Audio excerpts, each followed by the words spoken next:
안녕하세요. 형사전문 변호사 최한규입니다. 오늘은 어떤 주제를 가지고 얘기를 나눠볼까 고민을 하다가 미성년자 의제 강간죄에 대해서 조금 더 얘기를 나눠볼까 해서 영상을 만들게 되었습니다. 자, 미성년자 의제 강간이란 무엇일까요? 형법 제305조에 있습니다. 형법 제305조 1항에 보면은 13세 미만의 사람에 대하여 간음 또는 추행을 한 자는 강간, 유사강간, 강제추행죄의 예에 의한다. 2항에 보면은 13세 이상 16세 미만의 사람에 대하여 간음 또는 추행을 한 19세 이상의 자는 강간, 유사강간, 강제추행의 죄의 예에 의한다라는 규정이 있습니다. 의제강간이란 쉽게 말해서 성교 동의 연령에 이르지 아니한 사람과의 성관계를 강간으로 봐서 처벌하는 것을 말합니다.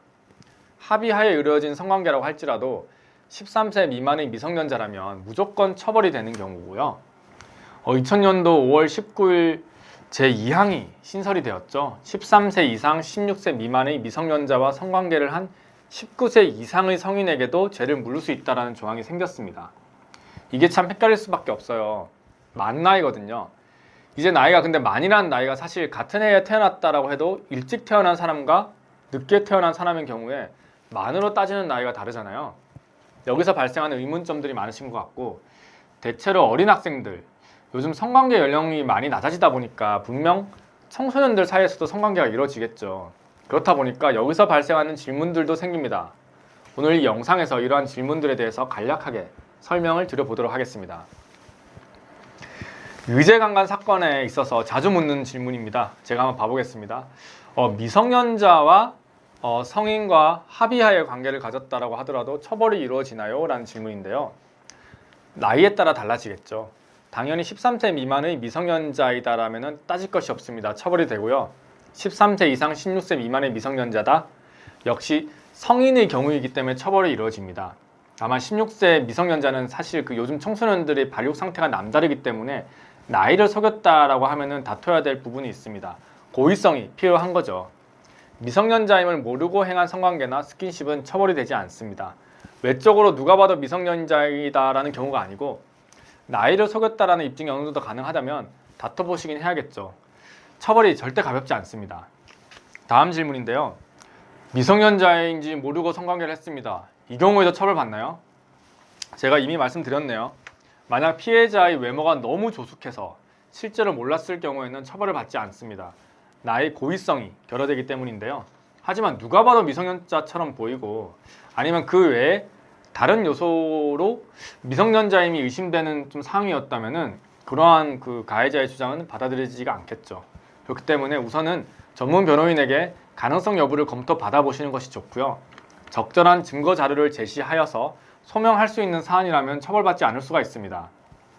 증거는 사건 발생 전후의 대화 녹취록이라든지 카톡 내용 등이 될 수가 있고요. 세부적인 증거 자료의 구성은 역시 전문 변호인과의 상담을 받아보시고 수집하시기를 권해드립니다. 또 이런 얘기 드린다고 돈 많은 사람은 변호사 선임하면 무죄, 돈 없으면 유죄라는 건가라고 생각하시면 안 됩니다.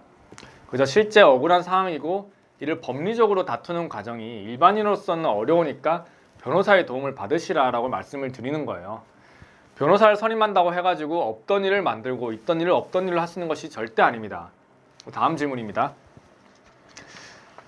미성년자끼리 성관계를 했을 때도 의제강간죄가 적용이 되나요? 라는 질문입니다. 자, 이 부분은 정말 많이들 질문을 하세요. 요즘 성관계 연령이 정말 낮아졌다라는 사실이 와닿을 정도입니다. 정확하게 설명을 드릴게요. 아까 305조 1항인 경우에는 13세 미만인 경우에는 미성년자와 그 이상의 미성년자가 성관계를 했다면 당연히 처벌이 되겠죠. 그러나 1항이랑 2항 어디에도 13세 이상 미성년자와의 합의된 성관계를 처벌할 수 있을 법한 내용은 안 나와 있는 거 보이시죠? 성교 동의 연령에 이르지 않은 미성년자를 대상으로 성인이 범행을 저질렀을 때 처벌하기 위해서 신설된 조항입니다. 따라서 13세 이상의 미성년자 간의 합의된 성관계는 괜찮다라고 말씀드릴 수가 있겠습니다. 다만 애매한 경우가 있어요. 중학생 커플이라고 예를 한번 들어볼게요. 서로 정말 진실로 좋아하고 사랑하고 성적 호기심도 강한 나이다 보니까 서로 합의하에 성관계를 했어요. 근데 이 상황에서 누군가가 알았다. 부모님 내지 친구들, 아니면 관계 전에는 합의를 했지만 관계를 갖고 보니까 너무나 무섭고 두려워서 어느 일방이 고백을 하고 자수를 했어요. 그런데 알고 보니까 생일 등이 너무나 빠르고 늑골을 따져가지고 만 나이로 남성이 12세, 여성이 14세인 경우에는 처벌이 되어질 수가 있습니다. 형법에서 형사 미성년자라고 해가지고 만 14세가 되지 아니한 자의 행위는 벌하지 아니한다라고 되어 있죠. 촉법소년 아시죠? 여하튼 너무 어린 경우에는 청소년끼리의 성관계는 문제될 수가 있으니까 신중한 판단이 필요하다라고 말씀드릴 수가 있겠고요. 반대의 나이도 그렇습니다. 20대 대학생, 1학년 중에서도 생일이 빠르고 느리고에 따라서 만 나이가 18세, 19세가 있을 거예요. 그리고 그런 사람이 고1 이성을 만나는 경우 역시 생일에 따라서 그 15세, 16세 나이의 상대가 있을 수가 있겠죠. 이건 실제 사례도 있습니다. 20세 성인이 된 남성들과 고1 여성들이 집단으로 합의하에 성관계를 가졌습니다. 근데 이 생일의 차이로 누구는 처벌이 되고 누구는 처벌이 되지 않는 그런 경우가 있었습니다. 굉장히 어렵죠. 제가 설명을 드리면서도 애매하고 어려운 것이 이 법인 듯 한데요. 사건마다 유사한 듯 다르고 다른 듯 유사하기 때문에 법리적 검토를 거쳐서 혐의가 있고 없고를 주장을 해볼 수 있는 사안이 다 다릅니다. 미성년자 성범죄로 기소되는 것은 큰 문제가 되지는 않지만 기소되어서 유죄로 판단이 된다면 집행유예라든지 아니면 실형을 살게 될 수가 있고요. 강화된 미성년자 의제 강간 법안으로 인해서 장기적으로 수감이 돼서 경제적, 사회적 활동에 대한 커다란 제약을 받게 될 수도 있습니다. 그리고 집행유예 판결을 받는다고 하더라도 정가에 남아서 성범죄 보완 처분이 따라오는 경우도 그 역시 경제적, 사회적 활동에 커다란 족쇄가 될 수 있겠죠.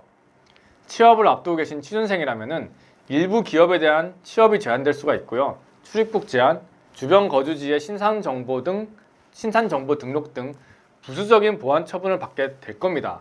굉장히 긴 시간 동안 강력한 제재가 발생하게 되는 겁니다. 따라서 오늘 말씀드린 의제 강간에 해당하는 것뿐만 아니라 다른 여타 성범죄에서 억울하게 연루가 되셨거나 내가 전혀 그 사람이 미성년자라는 것을 알지 못한 상태에서 범행을 저지르게 되었다라면은 전문 변호인의 조언을 꼭 얻어보시기를 당부드리면서 최소한 3군데 이상 방문을 하시면 됩니다. 그리고 전화 상담을 하시던 방문 상담을 하시던 간에 사안에 대해서 변호인의 견해를 꼭 들어보시고 자신의 상황에 집중해 줄 수 있는 변호인을 찾으시기를 바라겠습니다. 무조건 긍정적인 말을 하는 것보다는 객관적으로 사건을 바라보고 솔직하게 대답을 해줄 수 있는 것이 좋겠습니다. 변호인을 선임한다고 해서 늘 결과가 좋다라고 말씀드릴 수는 없어요. 그러나 혼자 대응하시는 것보다는 훨씬 좋다라고 정확하게 말씀드릴 수는 있습니다. 오늘도 이 영상이 도움이 되셨기를 바라면서 다음 영상에도 더 유익하고 알찬 내용으로 찾아뵙도록 하겠습니다. 지금까지 형사전문 변호사 최한결이었습니다. 감사합니다.